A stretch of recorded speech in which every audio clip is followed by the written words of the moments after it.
যাৰ ঘৰতে ration card আছে সিয়ে অৰুণোদয় আঁচনি পাব। এতিয়া নতুনকৈ অৰুণোদয় সিলেকশন আৰম্ভ হৈছে আৰু ধলাই সমষ্টিত আমি 15,000ৰ পৰা 20,000 নতুন পৰিয়ালক আমি অৰুণোদয় আঁচনি দিবৰ কাৰণে গৈ আছো। 15,000ৰ পৰা 20,000, আগত আছিলে 25,000, এইবাৰ পাব 15ৰ পৰা 20,000। তাৰমানে কিমান মানুহৰ ঘৰত এতিয়া অৰুণোদয় আঁচনি আহিব। যাৰ ঘৰতে ৰেচন কাৰ্ড আছে সিয়ে অৰুণোদয় আঁচনি পাব। এতিয়া নতুনকৈ অৰুণোদয় সিলেকশন আৰম্ভ হৈছে আৰু ধলাই সমষ্টিত আমি 15,000ৰ পৰা 20,000 নতুন পৰিয়ালক আমি অৰুণোদয় আঁচনি দিবৰ কাৰণে গৈ আছো।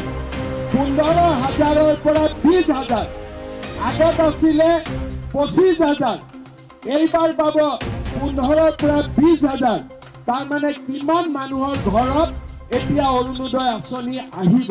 যাৰ ঘৰতে ৰেচন কাৰ্ড আছে সিয়ে অৰুণোদয় আঁচনি পাব। এতিয়া নতুনকৈ অৰুণোদয় সিলেকশন আৰম্ভ হৈছে।